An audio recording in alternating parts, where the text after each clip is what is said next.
Hello, everybody, and welcome to another episode of MTG Study Hall. I am one of your hosts, Brett, and I am joined by JC, Lily, and Tam. Just want to do just let everybody know real quick.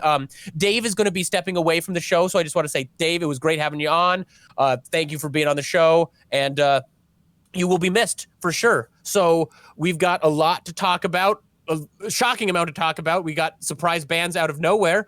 Before we launch into the show, Tam has a little bookkeeping he's going to take care of. Absolutely. If you like the show and you like the content we make, please, you can go out and support us. Keep the lights on at patreon.com/TCG University. We've got a ton of really awesome perks out there, like seeing the show live, getting shout-outs just like all of these awesome sponsors have. We've got Addy, Andrew Dang, Anthony Albano, Bryce Rastak, Chris Miner, Clay Cardwell, Jacob Arson Masur, Jay Rogers, Jarrett Hubbard, Jesse Morrison, Jesse Nix, John Stone, Justin Forrest, Justin Hobbs. Guys, we got to knock it off with the J names. If you got a J name, think about saving your buck, please. We got Cabria, Kevin Broberg, Kieran Vision, Lucinda Letica, Okami Law, Orlando Valdez Santos, Paul Casagrande, Peyton Kiker, Ransom MacArthur, Samantha Stevens, the baddest bitch around, Sean O'Brien, Theodore Ruiz, Talazane Pease. Thank you guys so very much. Also, a big thing on Patreon this month. So we've been trying to do these exclusive monthly perks, and honestly, I've just done a bad job of advertising them. But this month, we have lanyards. We've got TCGU lanyards coming out. Purple and gold, they'll say TCGU. Anybody at the Spirit Squad level can get access to these lanyards. I want to say last month we had dice. I believe next month we're going to have some life counters coming up. Don't quote me on that. I still have to talk with James. But we are trying to push this above and beyond Plus Ultra. Lastly, if you don't have any bucks to toss on Patreon, hey, that's totally chill. You go out to YouTube, Facebook, Twitch, support us out there. Even just like a simple share is just good enough in order to help us. This show is brought to you by a couple of sponsors. We've got Nuclear Ink Custom Tattoo and Skate Shop, Card Custom Build, Ink Gaming, and Dex Protection, but we'll talk about that a little bit later. Brett, tell me about these ban lists, dude. Oh, well, do we want to really quick do what we were doing Magic this past week? Oh, that's a way better idea. So so Tam is going to be joining us on the show as a regular, so as being visible, since you can see him. He is not a ghost that only lives in the computer. No more Tam erasure. Yeah. Oh, God. So, Tam, do you want to start out by telling us what you did in Magic this past week, if much at all? I know Magic's not your main game. Honestly, not much, but I will say that I'm going to start trying to make an effort to study up on what's going on. I saw that the ban list happened. I read the list of cards, and we'll get into it, and I'll be asking questions. But my job more on the show is going to be more about asking the questions that somebody who is the second grader of Magic. That's my goal. So what dumb questions can I ask? Okay. So I haven't done much, but I'm going to be trying to do more in the future. All right, sounds like a plan. JC, what have you been doing in Magic this past 2 weeks, actually? Hi, so I'm the fifth grader of Magic on this show. Gen Con was going on this last week, so it was interesting to see that they were doing some of the Magic tournaments via their online platform. They were doing it through Magic Online, but they tweaked it so that if you were constructing a deck for vintage tournaments and stuff like that, you could construct decks through Magic Online even if you didn't own the cards. Ooh, which I kind of thought was interesting, and a bunch of people on YouTube have posted some of the regional qualifiers and some of the qualifiers and stuff from Gen Con that they were playing through. They did a double Masters tournament, they did a vintage tournament, they did a standard and everything like that. So that was kind of cool. Other than that, just catching up on the bans and thinking about the we have the data, but you don't get to look at the data and that kind of thing. So yeah, that's me. Okay, Lily, what have you been up to? Finding art is hard.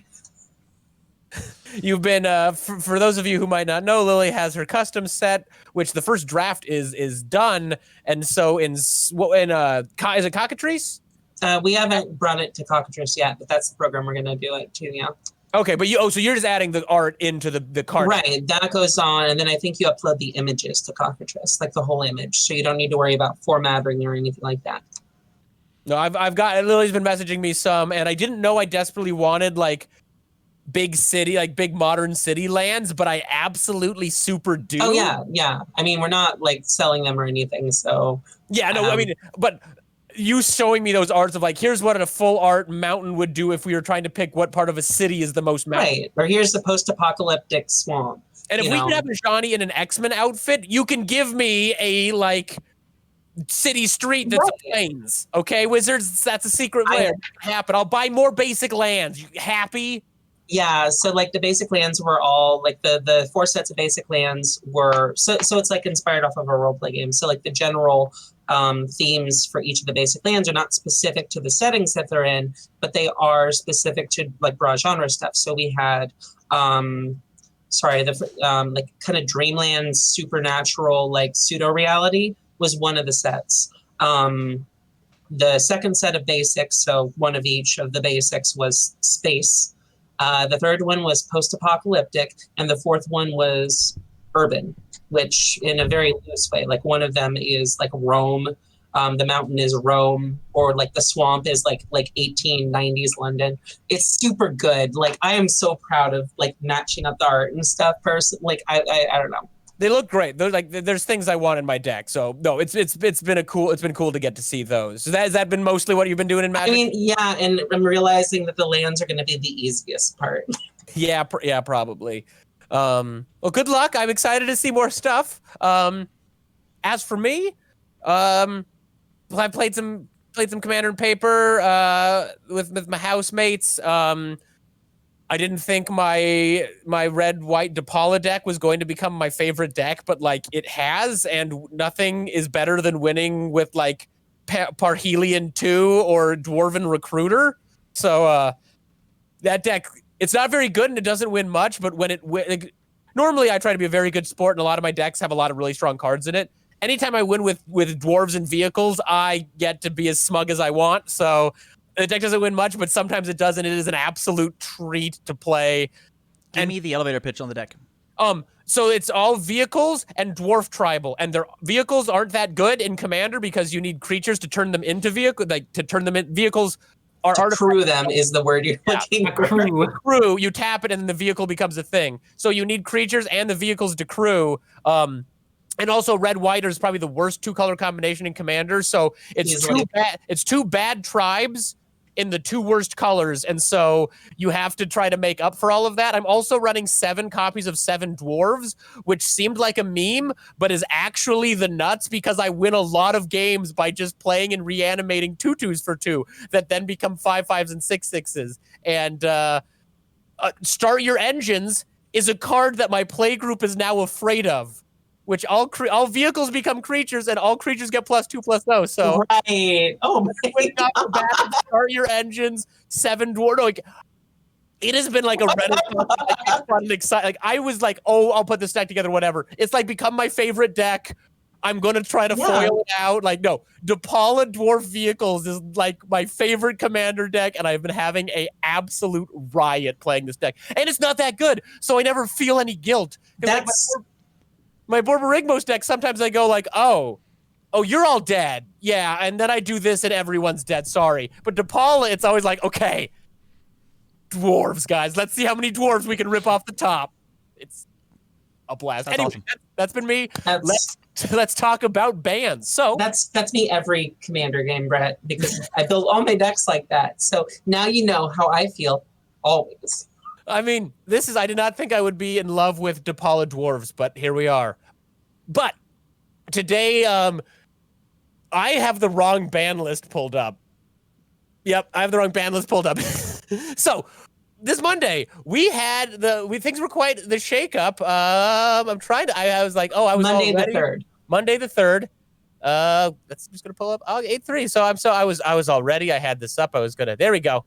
We got it. So in the past, recently, Wizards has been over the past year changing radically how they do bans and restricted announcements. That used to be set dates, they'd always do it, and then we'd shift into we'll give you a little notice and then we're going to do it. And then we found out on August 3rd that now we just do it and then it happens and we tell you when it's done. So normally they're like, there will be a ban and restricted announcement. So out of the blue at 10 o'clock on Monday the 3rd, we got a ban and restricted announcement. So I'll just run through this really quick. Standard, we had Wilderness Reclamation, Growth Spiral, Teferi Time Raveler, and Cauldron Familiar all banned.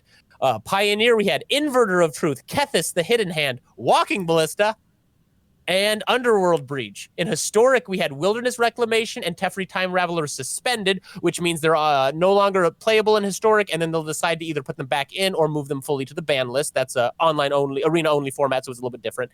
And then in Brawl, we had Teferi Time Raveler banned, and then we're also getting some digital Brawl bans in Runed Halo and... Not Runed Halo. The one that gives protection from Gideon's Intervention. It is Rune Halo. Rune Halo and Gideon's Intervention are going to be banned in Brawl on Arena. So, which Kat told you about. Where did you see that? That was in State of the Game update. Oh, that was not in the ban list. So that's actually something I want to bring up at some point. But we have way too many more important non-Brawl related. Why is that not in the same place? But so. First of all, I do want to let anyone who's curious, longtime viewers will know that months and months and months ago, before the world ended and when we could all sit in the same room together, right when Theros came out, or was coming out, I made a bet with Dave, and I said that I think Walking Ballista will be banned by the end of 2020, and he said he didn't think it would happen, and we bet a pizza on it. And then as the months went on, it looked less and less likely that Walking Ballista was going to get banned because the Walking Ballista Heliod deck was not much of a problem. But lo and behold, they nuked all combo in Pioneer from orbit. So I won that bet. So, and Dave called me out, a message on Facebook, pointed out, he's like, oh my gosh, Brett, he's like, Brett, did I just lose? And the episode title card is the pizza that was delivered for the Walking Ballista ban. So I do want to say, Dave, you are a gentleman and a scholar. I appreciate that. And we do have one bet remaining. So when in a year from now, a Volcanic Island price, I have it on a post-it note somewhere, I might owe him a pizza yet. So I'm not out of the pizza-based woods. But there's a lot to unpack there. And I think we should start at the top with the standard bans. So we got Wilderness Wreck, Growth Spiral, Teferi Time Ravel, and Cauldron Familiar. 3 of those cards are rotating out of standard in September. Right. So that was a bit of a shakeup. Lily, do you want to talk about that and a little bit what they said and what that means? Yeah, I do want to touch on one thing. This is not the first time we've seen a ban. Basically, right before a card would rotate out, back during like Mirrodin block. Scars of Mirrodin block. We saw a Mind Sculptor ban like 3 months before rotation. Same as this. Well, that one was a little farther out. Because we were was a couple months after New Phyrexia, I believe. Oh yeah, it was before the core set. So sure, yeah, fair enough. I think this is the tightest ban we've ever had.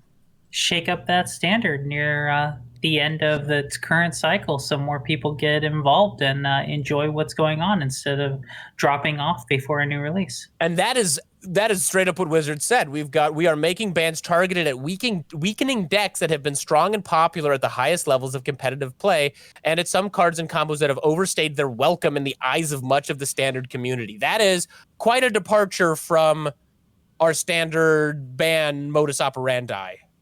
Which normally is...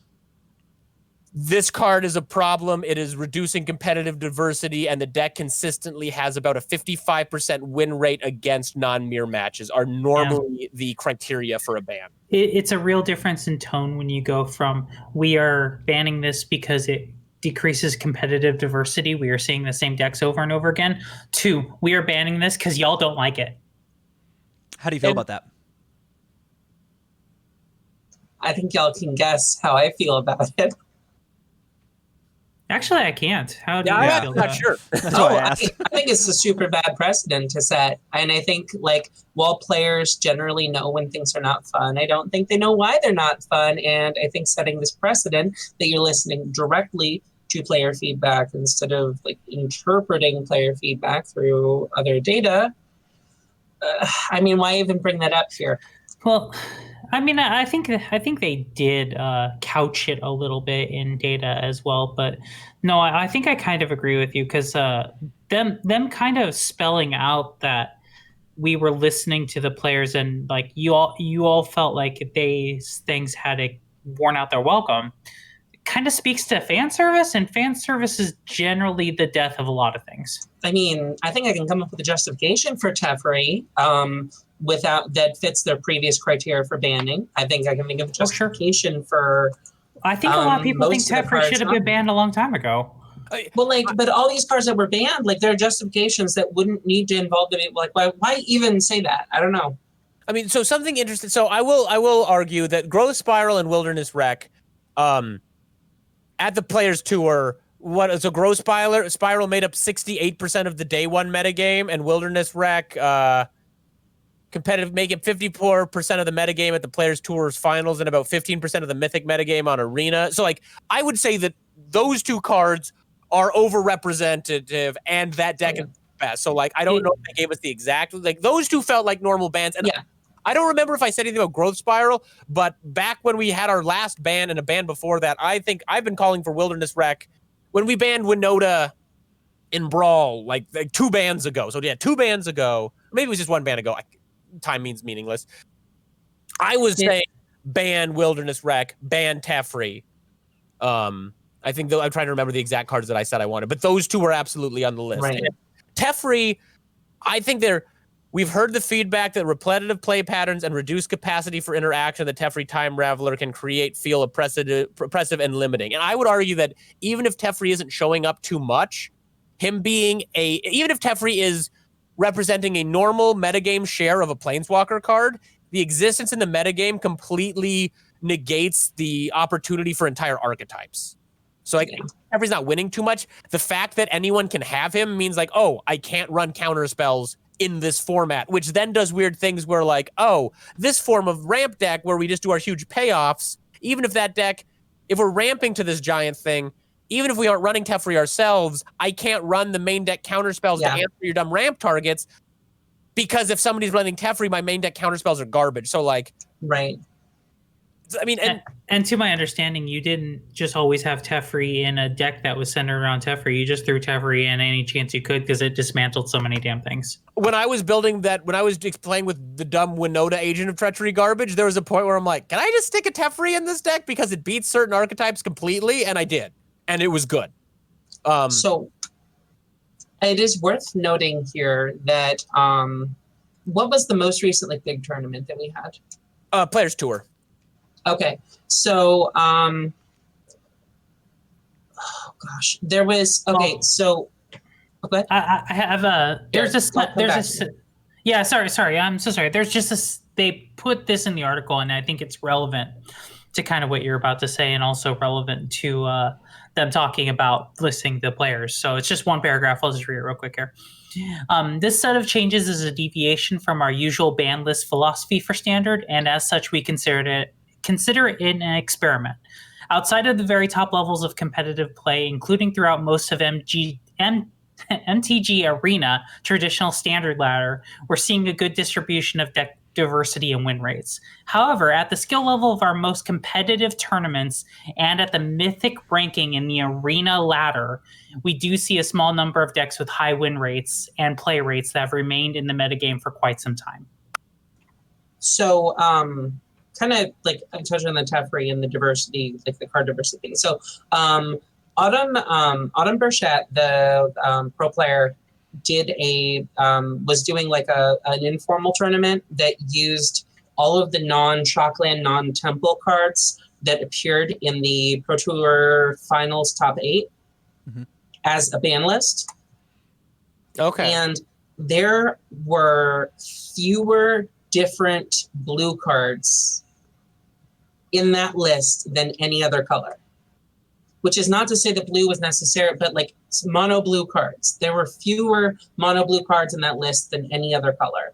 Not that blue is doing poorly, because there's a lot of good blue green and blue white cards, but it's just it's curious that all these mono blue, there's none of the super good counter spells or anything in Standard is in here, because it's just Teferi just negated that entire. Christ, there's not a negate in this. There's negate. Excuse me, there is no negate. There are because negate can hit Teferi. Right. Because you know why 3-mana counterspells were on that list? Because when you were on the draw, Teferi came down before your 3-mana hard counter would hit Teferi.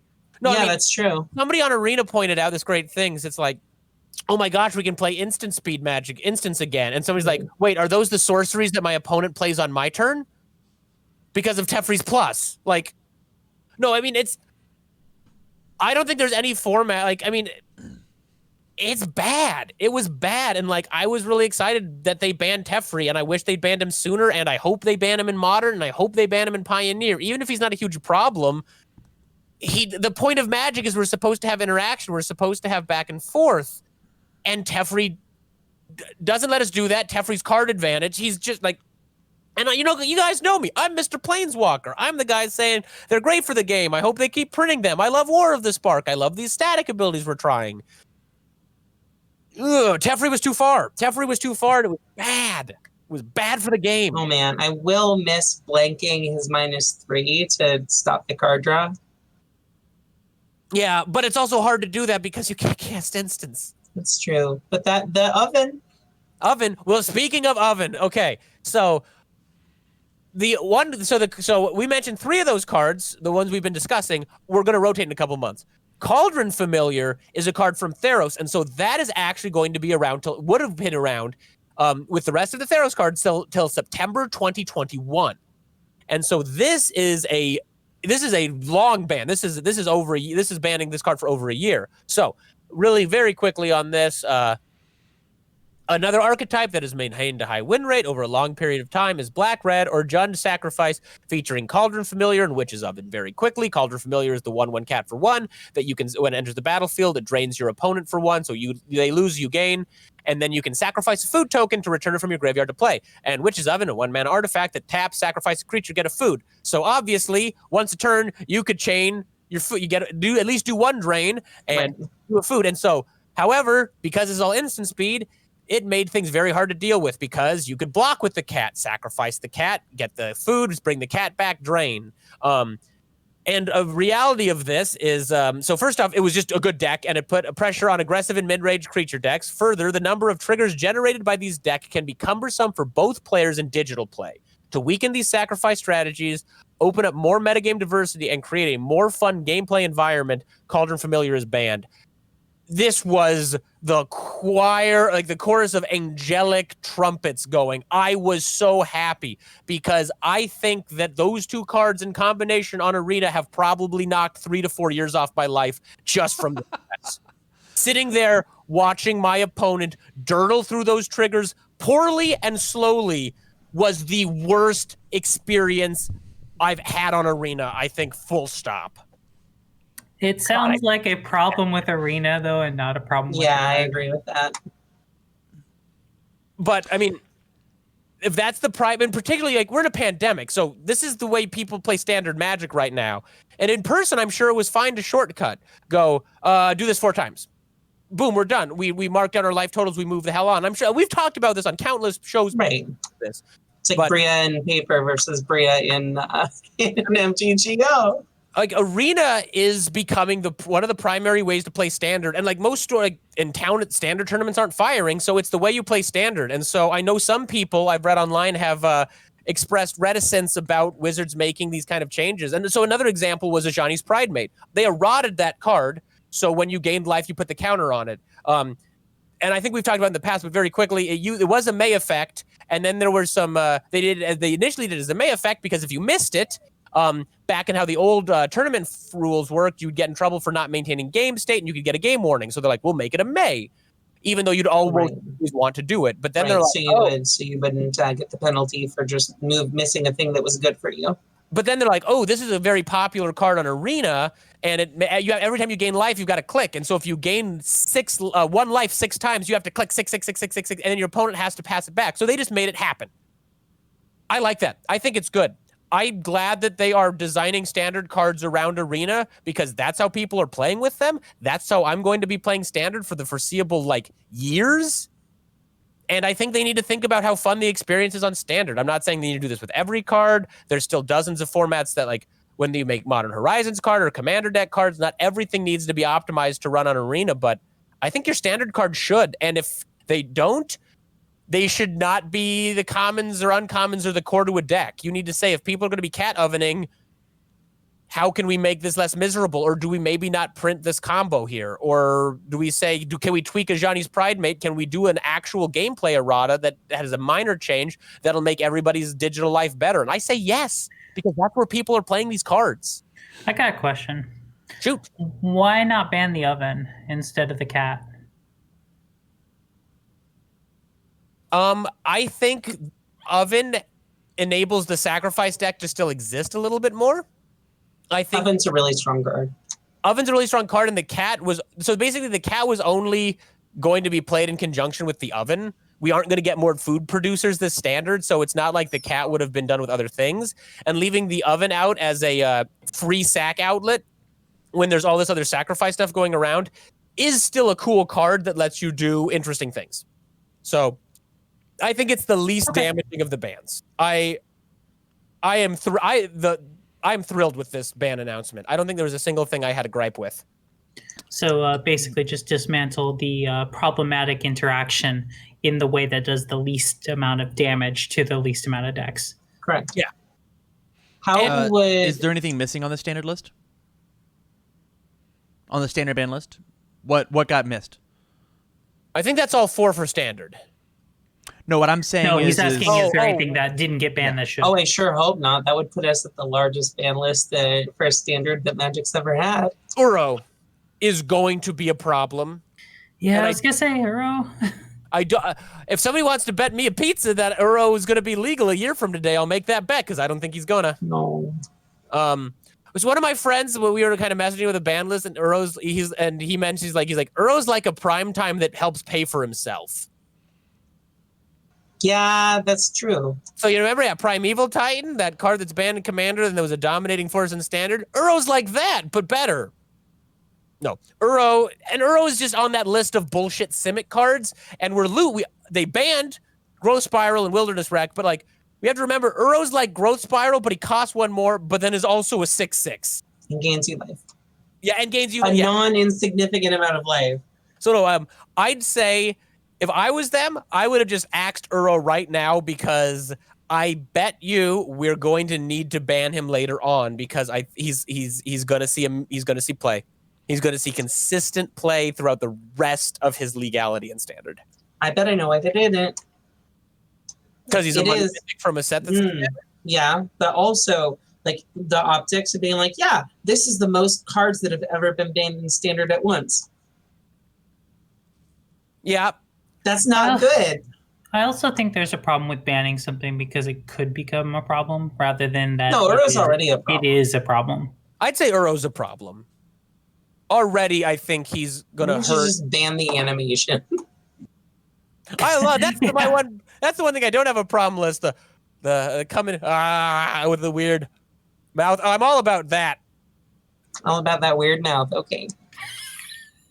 If I wasn't so lazy, I could come around to the side of my. I could like try to hear. I'll try to do this for you, audience. This is for you. That's good. That's perfect. That's Uro. That's me. That's Uro. Oh God. Oh Lord. As somebody who hasn't existed inside of this standard format, and so I have no attachments nor stories with these 4 cards, I actually, and this is just personal preference, I enjoy bans only because of it gives the at least illusion that people care. Realize that my bans normally come from a smaller game, and they give like hella huge reasonings of just like, yo guys, we fucked up, our bad, this is whoops. It doesn't seem like that's necessarily the case here, except for with Cauldron Familiar just being like, yo, this is not fun to play against on Arena, which is like, I think it's a great reason because of how the standard format looks in the current climate of the world. What's the chances of something, let's say I snap my fingers and I run my magic lamp and use the second of my 3 wishes. Don't ask me about the first one. And the virus, the pandemic's gone, right? It's just completely, everybody's better. Hooray. We even, whatever. It's all back. Is it possible for Culture Familiar to get off of this list? Should cards come back if since this is not a quote unquote meta game reason, but more of a quality of life for an online event reason? I don't think that it was like per their argument. I don't think Called Unfamiliar would have been banned if the only problem were the quality of life. Yeah. The fact of the matter is, it's still a difficult interaction to interact. It's a difficult interaction to interact with. I mean, it is. It's difficult to do correctly. It's difficult to do quickly. And it's one of those things. Now, it teaches an important lesson about how blocking and sacrificing works. But particularly when you're trying to get people into your game and they keep blanking your enormous creature with the 1/1 cat and draining you.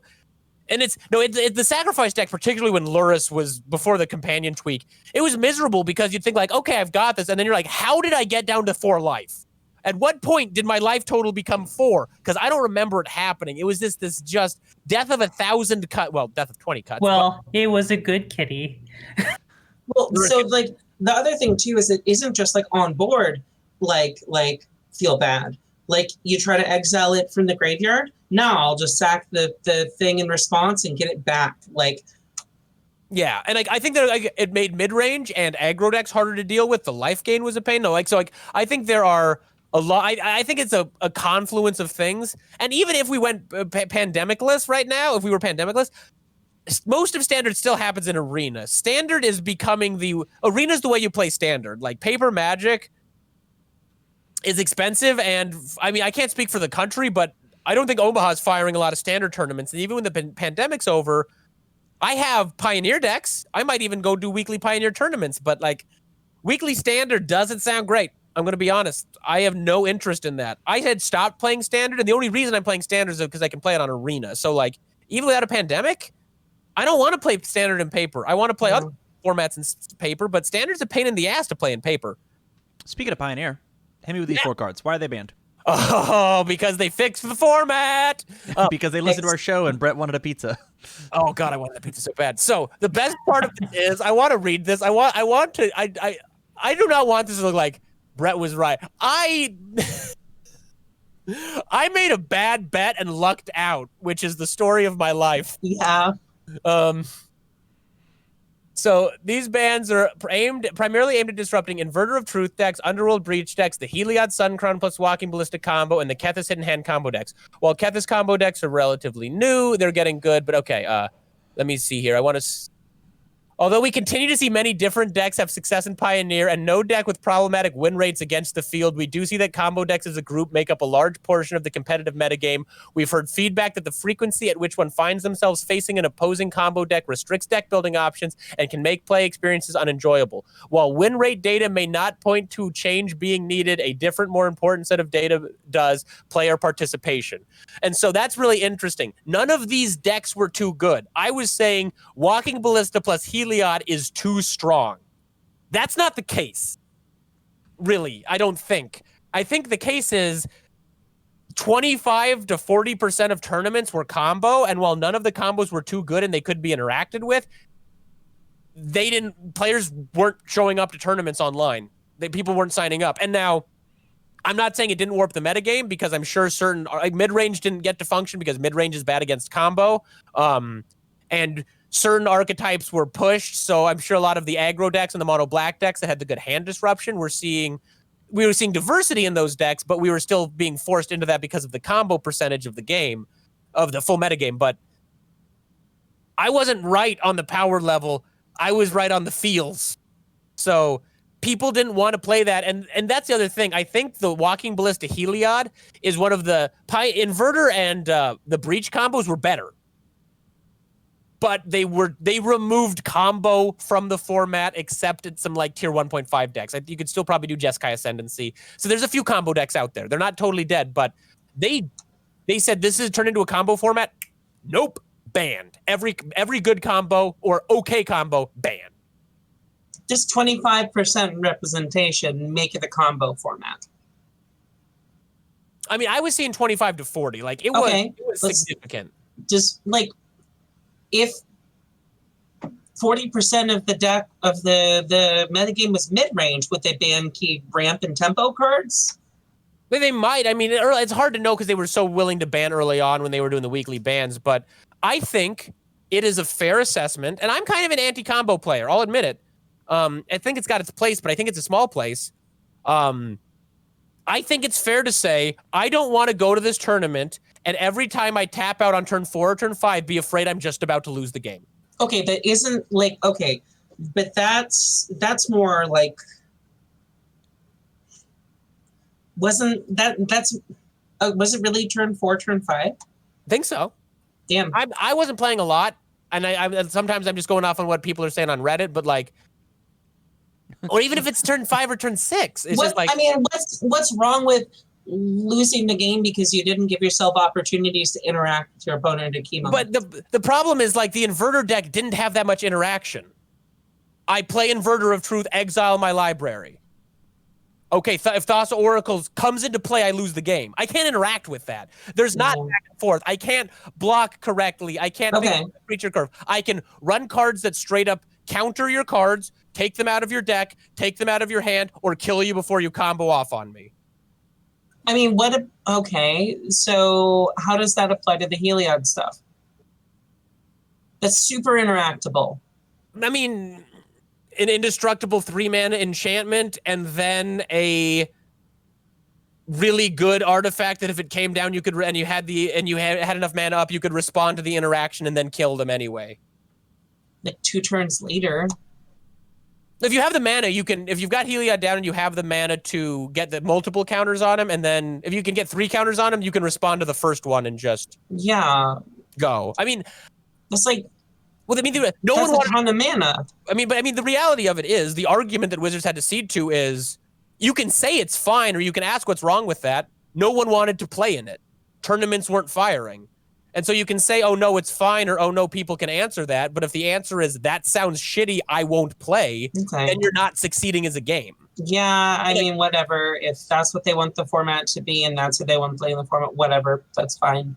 And as speaking as someone who has been to a Paper Pioneer tournament and who has 2 Pioneer decks, I'm excited for the format again. I straight up didn't give a shit anymore.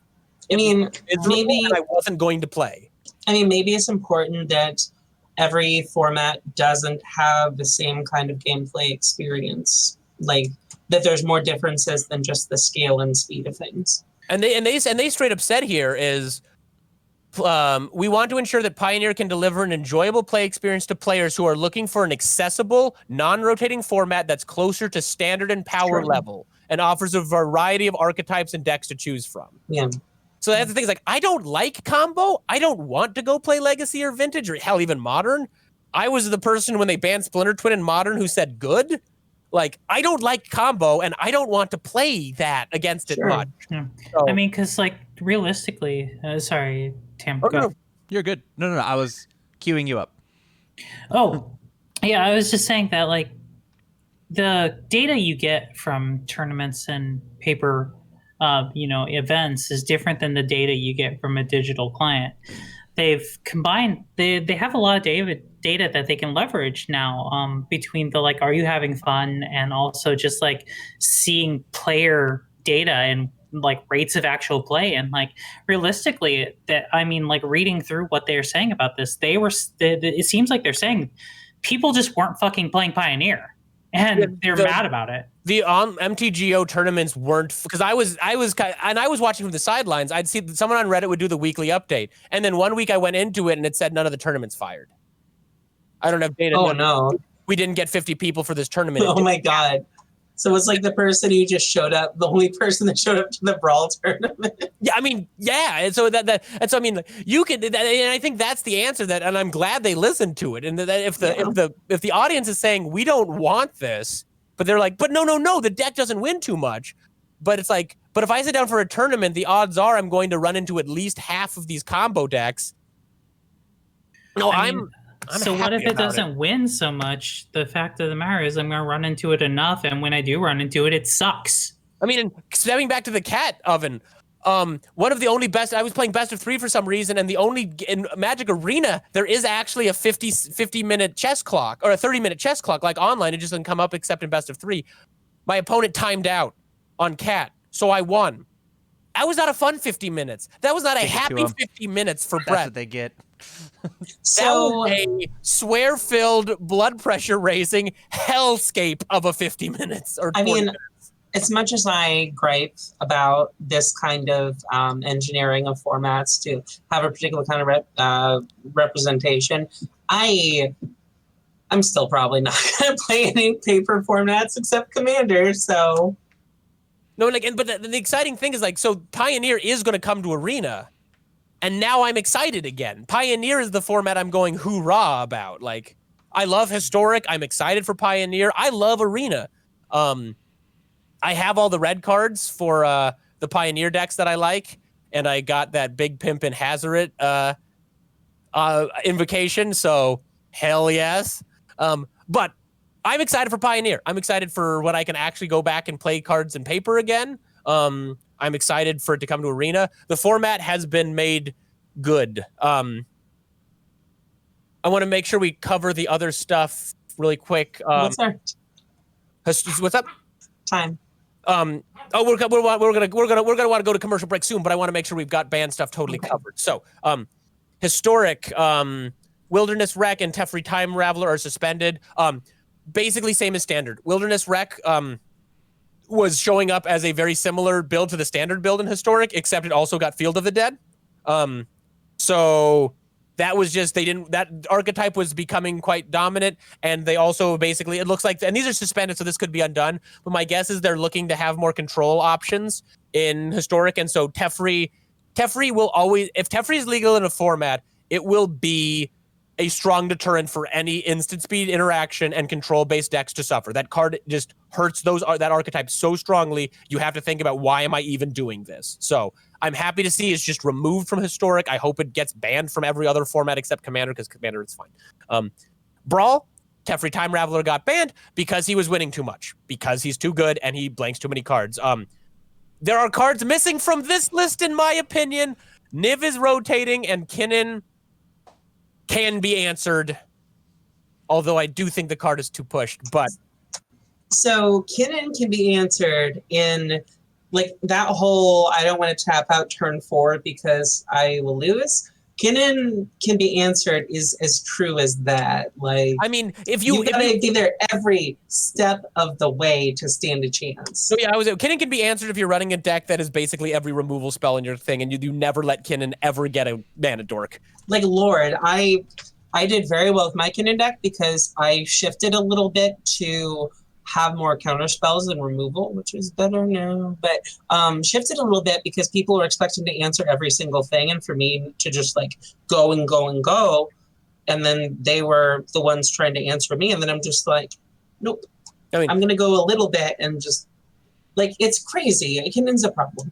Obviously, I have a lot of Brawl opinions. I think Niv Mizzet is the ultimate problem, in my opinion. Yes, you can potentially go under him, but the fact that you just get to run a good stuff 5-color mid-range deck where your commander reloads everything is frustrating. I'm very frustrated that Niv Mizzet is going to make it all the way to September and not have faced a ban. The format's still going strong. It's not like Brawl is dead. He was not a Baral on the format. He was my personal boogeyman. I'm just happy they're still willing to ban stuff in Brawl, and they're still looking at what they want to do with Historic Brawl as a real thing then down the road. So mostly I'm happy. Teferi was on the list of the 3 cards that I thought should get banned in Brawl, and then Ruined Halo getting banned in Brawl. I'm frustrated by it, but they're being consistent. Okay. The short of it is, I would love to go on and on about this. I don't think our audience probably cares as much. They have stated they don't want cards that make it so people can't play their commander, and they have now gone and banned all those cards that prevent that. So I don't necessarily agree with it. It frustrates me that they were damaging White's color pie in the format. However, if you're going to do it, be consistent, and their ban list is now consistent, so at the very least, props for that. All right, I realized I talked a shit ton. Oh my lord, Drenith Majesty doesn't work on Companion anymore. No, it does. It no longer, Dranith Magistrate no longer is an anti-companion card. Oops. Oops. Does anyone have any final thoughts on the ban list before we head over to a commercial break? I just love bans. I love format shakeups. I'm excited to hear. I'm excited to hear everybody talk about like, oh shit, look at this cool thing that's happening now that the biggest fish are out of the pond. Oh yeah, I might play some standard before rotation happens, which I was not going to do. One like last thing. So Tim, it was you mentioned like yeah on your games, and when stuff gets banned, it tends to be a lot more like you got well thought out articles basically on why. Now we get like one article for like 4 cards, right? I mean, we used to get a lot more explanation when it happened, like once every couple of years. So with that said, like inside of our game, we don't get like huge articles about. We actually get approximately what you guys have here, but Okay. our list it's like because of the way that our game works and how many more cards that we see when it comes to universes, and I don't want to talk about it too terribly much. There's a card that just got banned within the past 3 weeks called Downward Spiral. It was Voldo's attack from Soul Calibur. And if you accidentally saw 2 of them, you just turned 2 to people. Because that card on our color pie, the void symbol, which was its main symbol, discarded block cards out of your hand. So you couldn't block it, and it just like shot up to 1,000,000 damage. And if you just happened to just high roll and find 2 of them, you ripped your opponent's only defenses out of their hand and then smacked them for 15, smacked them for 16. It was like, oh, your character had 30 health? Well, that's game. Sorry, man. Let's play the next one. And they were like, whoops, we didn't think about turn 2. We thought about turn 5. So let's our bad. Let's get rid of it. Whew. Yeah. Yeah, that's a few turns off. Yeah. We're like, this card's super fair in turn 5, and we even printed some like fun little silver bullets to make Void be a little trepidatious about just dumping your hand, but you gotta see the silver bullets in order to defend against it. That's very true. That's a universal statement for card games. You print the silver bullets all you want. If you don't see them or you can't utilize them correctly in the time frame, it's not a silver bullet if it's sitting outside your gun and the werewolf is eating your face. Just give him companion. It's fine. So, alrighty, let's head over to a quick commercial break, and then we'll be right back. Big shout outs to our sponsors this week. We have Nuclear Inked Custom Tattoo and Skate Shop. This episode is sponsored by Nuclear Inked Custom Tattoo and Skate Shop. At Nuclear Inked, you will find a very inclusive environment with artists that share your interests in nerd culture and fandoms alike. Nuclear Inked prides themselves in being Omaha's premier all-custom tattoo shop. So if you're looking to get a custom tattoo, please check out Nuclear Inked here in Omaha, Nebraska. A link will be in the description down below. InkedGaming.com. Are you looking to get a custom playmat? Well, then we suggest you check out InkedGaming.com. They have custom playmats, dice bags, mouse pads, and so much more. They have recently added a stitch option to all of their playmats. That's what I get. And mouse pads as well. Inked Gaming lets you play your game with your style. If you want to get 10% off your entire order, please use the code TCG University, all caps, no spaces at checkout, to help support the channel by customizing your game to your style. Cards Custom Build. Are you into cosplay? Looking to get into cosplay? Do you want to show up to events dressed as your favorite character? Well, Cards Custom Build can help. Cards Custom Build creates everything from cosplay accessories like props, trinkets, or weaponry, all the way up to full costumes. Do you want to make a cosplay out of perfectly flowing cloth? Or maybe you want rigid battle armor? Cards Custom Build has you covered. Their work is guaranteed to make you the talk of the con. So go over to Cards Custom Build either on Facebook or on their Etsy account. Links will be in the description down below. And make sure you mention that TCG University sent you there, and you'll get 5% off of your entire order. And Dex Protection. Dex Protection is on a never-ending pursuit to create the highest quality storage and protection accessories. Their design and innovation comes from die-hard gamers and collectors just like you. So they know what you want in the products that you buy. They're constantly taking in feedback from their customers, and they have no plans on stopping their innovations or their drive to refine their products until they're recognized as a leader in their industry. They make terrific products, well, all with the avid gamer and collector in mind. So go ahead and check them out. A link will be in the description down below. And with that, let's get back to the show. Welcome back, everyone. We are going to wrap things up by talking about something that came up a little bit when we were talking about when we were doing our Weeks in Magic. We're going to talk about the need or the desire from the player base for more online kind of mid-range tournaments. So not just the players tour levels, not just the big organized ones, but more tournaments. And so Tam, you threw this idea out there. I wanted to clarify something. Are you talking about Wizards of the Coast maybe sponsoring more smaller tournaments, or are you talking more about like when Red Bull does a tournament, or when Star City Games goes, let's run an arena-based tournament, or like Jason was talking about, like, hey, we're doing Gen Con stuff and we're going to give everybody a God account? What were you thinking? So we're going to be living in this climate with our current global predicament for the next X amount of time, right? I'm not an expert. It could be 2 weeks. It could be 200 years. I don't know. It's not going to be 2 weeks. Fair. But I do have that second wish that I could rub on that lamp. I'm just saying. All right. The first one was the perfect fitting pair of jeans. So like, as long as we can get it as good as, all right.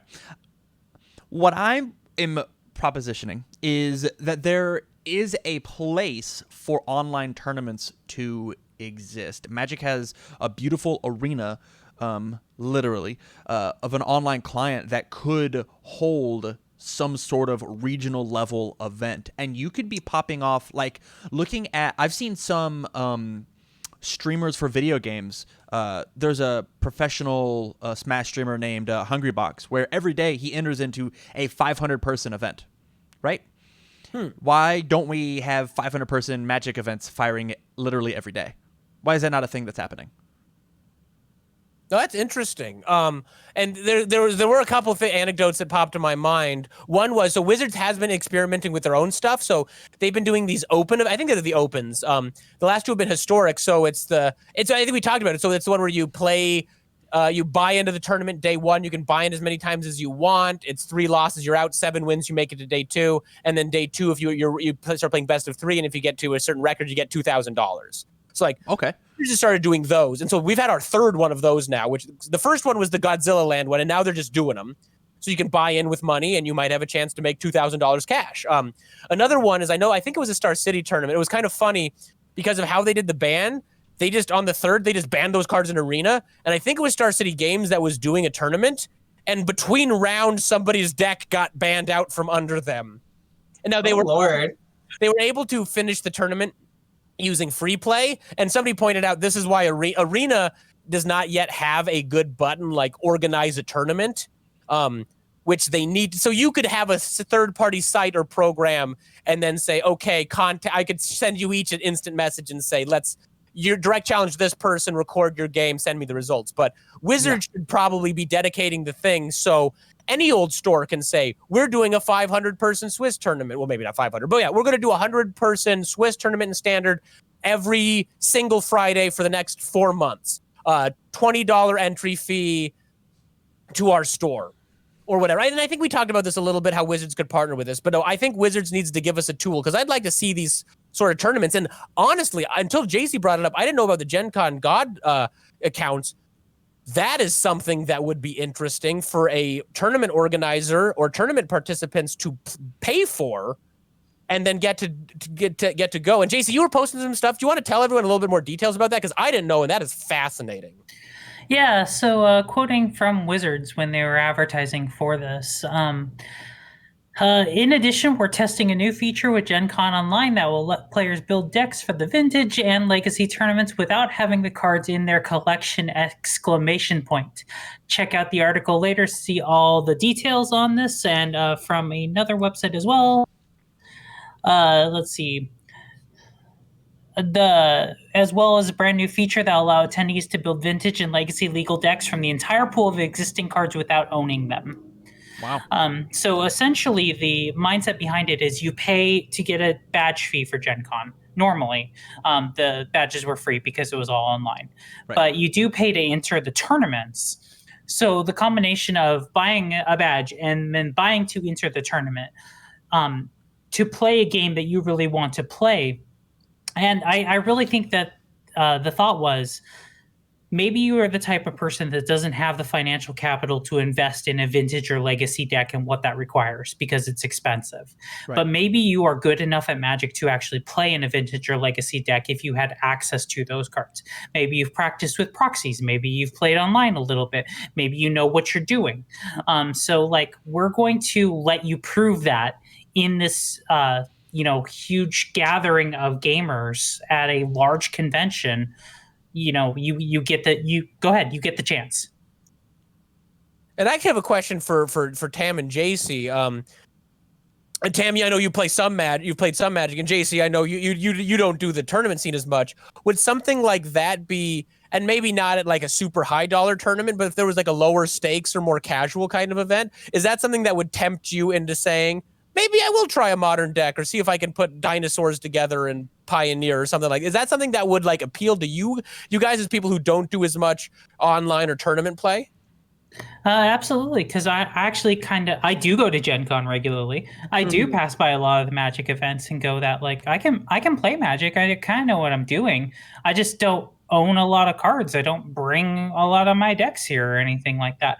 So if I'm in a position of like, hey, guess what? You don't have to bring your deck and you don't have to own the cards. Sit down and build. I mean, you could even I would absolutely play. And even when you're in person, you could just have computers set up and do that. Like there are That's options here. And Tam, what are your thoughts? Would you be inclined for something like that? If I wasn't running a YouTube channel, yeah, absolutely. If time allowed, yeah, 100%. Like just being the absolute best player of any card game that I could possibly be, getting access to like test your metal in such a format. Like as soon as you lower the barrier of entry when it comes to collecting packs or collecting individual cards, like that hits my interest as somebody who just wants to like solve a puzzle like so intently, right? Well, and they didn't do it for standard or anything either. They did it for the largest, formats. Yeah, or even on a Black Lotus on Moto is not as much as it is in paper, but it's still not a cheap card. I think you're still talking at least $50. So you want to be trying some of these very expensive cards.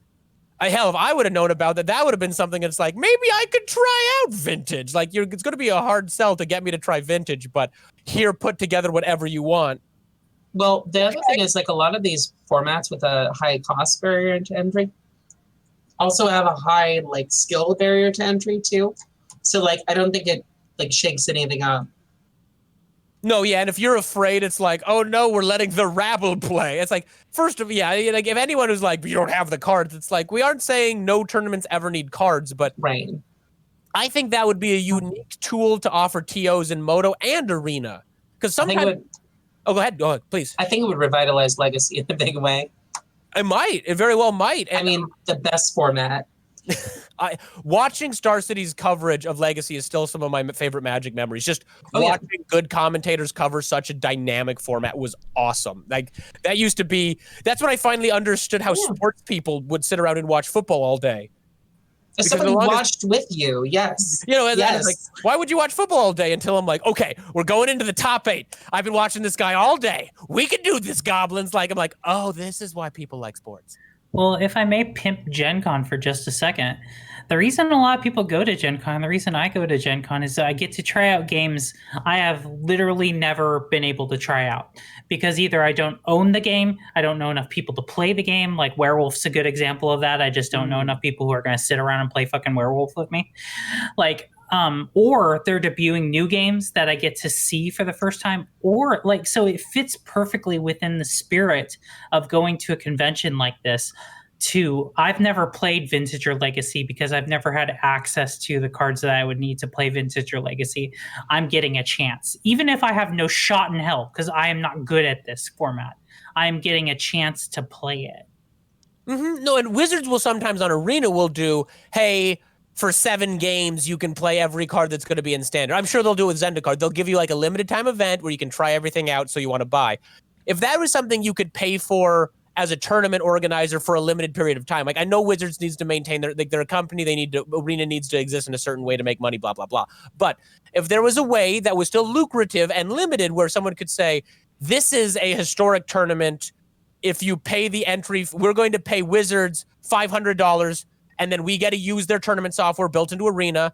You all need to pay us the entry fee, and we can jack up the price. So we paid a baseline fee, and we're a certain level of DCI sanction or whatever. So just not every rando person can do this. And we're going to play a separate event that's just this event. So it's not people who don't have the decks otherwise. This seems like a great way to like get people into formats or have stores make some money through Arena and kind of show that goodwill. It's like, oh, we care about the paper stores. It's like, okay, let them run tournaments. Let Krypton Comics sponsor an Arena tournament that I can sit here and play Historic, and they get some money, and I can get store credit or some shit. Like, I don't know. There's a lot of stuff we could tap into with the digital market, and I hadn't even thought about this, like selling the opportunity to have God accounts. Oh Lord, like I would kill for like phantom drafts in Arena, like not cube, like standard. Like I would pay a monthly subscription on Arena to have like to be able to like phantom draft.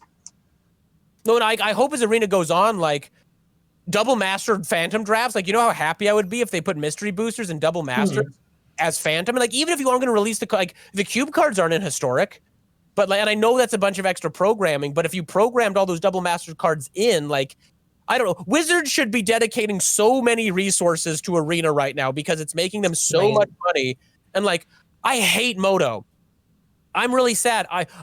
A store nearby me got mystery boosters back in stock, and I just went and bought a box. I'm not opening that box until I can play. You have 8 people to draft in person because I want to draft mystery boosters, and because of this pandemic, I can't. I was going to go to a Magic Fest and play the tournament edition, and then this happened. I want to play limited with double masters, but I'm not. I mean, me and Kat are splitting a box, and we're going to play sealed so I can at least try the format a little bit. It's just one of those. It's like, put it on Arena. Like, I know that's going to take a bunch of things, but Moto's such a garbage fire of a client. I don't want to play a phantom draft on that. I want to play a good thing. So here's the question: What would you pay on Arena for that? I mean, I'd pay what I've been paying on for the cubes. I'd pay several hundred gold or gems for that, as long as there's a reasonable payout. And it doesn't even need to pay out gems. Like, I would happily pay the cube prices, the draft cube prices. I'd pay for something like that. And imagine if you as a store could pay for access to run a tournament with that card. Oh, heck. Like, I don't know. Yeah, I think renting online cards actually sounds like a total blast. Honestly, it sounds like Wizards of the Coast make a freaking ton of money. Yeah, like hey man, you could have these cards for an event, go do well. I mean, your cards increase in value every time that you win. Go win. Oh, did you lose round 2? Sorry, buddy. Yeah, I'm taking all these cards back. And imagine if a store could put a certain amount of money in and then charge entry fees and then but they could, when they pay for this client, they could also pay for gem rewards for the players. Yeah. So you feed into the Arena economy, you throw a few bucks, and you could say you have to be this level of brick and mortar store to do this or something. So like, you could make it so people, you could still keep a lot of control over this as a company, and they want to control their product, but you could just make a bunch of more money and make brick and mortar stores happy. And even if this is just like a side thing, like Red sponsoring tournaments, they're trying to sponsor tournaments, turn your online client into a thing that can run these tournaments that people want to pay for. It's like all of these sound like such amazing ideas. Like if there was like a way to be like to like matchmake into an actual tournament on Arena, I'd play. Yeah. If I could like click a single button, be like, hey, this is the deck that I've registered. You obviously have my deck list. There are no errors because we can't, right? It's impossible. You have my deck. And people can't change. And then just be like, here's a 100-person tournament. Let's go. Let's play for 6 hours. This is my day, right? This is my whole day. Yeah. I mean, they've got stuff like that on Magic Online, but open that up to Arena. And like, I'm really glad they're really working to expand the card pool. We're getting Amonkhet remastered in like a week. I am very excited for that. I will draft the heck out of that. So it's just one of those things where it's like, they are dedicating more resources to Arena. They're accepting that Historic is no longer a throwaway format. It's something they're paying attention to, and they're working on Pioneer. If we can get the dev team to program the double masters cards, or when you do those kind of supplemental master sets, once you've put doubling season in, then whenever it's in another master set, you can do it, or you can throw it in a cube, like, or you can put it in your Mormir thing. Like, there's so like, yes, it takes more resources, but if you're willing to put these resources in, you open up all these options down the road. Yeah. Also, if you have just like Kitchen Sink, like you have a bunch of different cards from a bunch of different sets, you could even do like specific like packs on Arena that are like, hey, this pack is like 120 gold, but it is like this format pack. And we're getting a little off topic, but I do want to throw this out there because it's tangentially related. We have a bunch of cards that are like only in the cube, right? Right. Why not just say, and people are like, what do we want to play Historic Brawl. Just say it's Commander. Call it Arena Commander. Put every card you've programmed into the game on there. Ban Grizzle, Brand, and 3 other things. If you have to ban any cards in this format, you can straight refund wild cards. And then, put a grab bag pack together for twice the amount of gold. And I can only use those cards in one hell format. yeah. And people will still buy it, Wizards. Like, you already That sounds so much fun. You already have these cards programmed in. Just say it's Arena Grab Bag, one-on-one Commander. It's just every card we have here. We'll stick one guy in charge of making sure the format's kind of okay. We'll ban occasionally if things get weird. But you guys asked for Commander. You guys asked for Historic Brawl. Yeah. Here's every card we put in the game. Call it Arena Limited Commander. Arena. Yeah. Just call it Arena Commander. It just sells so much stuff, and it's just you can sell us cards we can't use in any other format, and people, Right. and then we'll burn our wild cards, which is all they want us to do.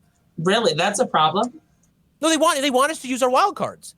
They want you to use them because then you need to pay more money to get more wild cards. What's a wild card? That's how the wild cards are what you craft into whatever card you want. Got it. Oh, so do they view it like a news PTO? I mean, well, they use it as they there'll be a reason that so one of the things is they'll particularly do gem dumps. So when they premiered Jumpstart on Arena, Right. Yes. they also put those new those unhinged land arts for the first time Lord, yeah.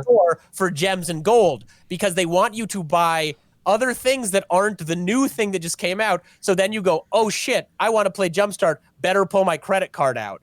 So if right before the new set came out, you dumped another 20 cards into Commander, and then I have to use my wild cards to craft the Commander cards, now I've got to pay you money to buy Zendikar.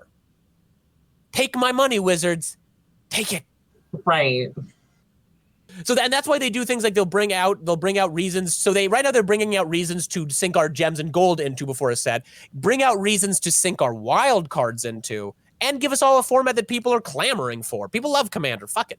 Or an equivalent of a format they're clamoring for. Yeah. Oh, absolutely. Okay. Sorry, that was a little bit of a tangent off of our original. So yeah, online tournaments sound cool. Yes. I agree. Yes, correct. Any final thoughts about online tournaments before we wrap things up and head to the post show?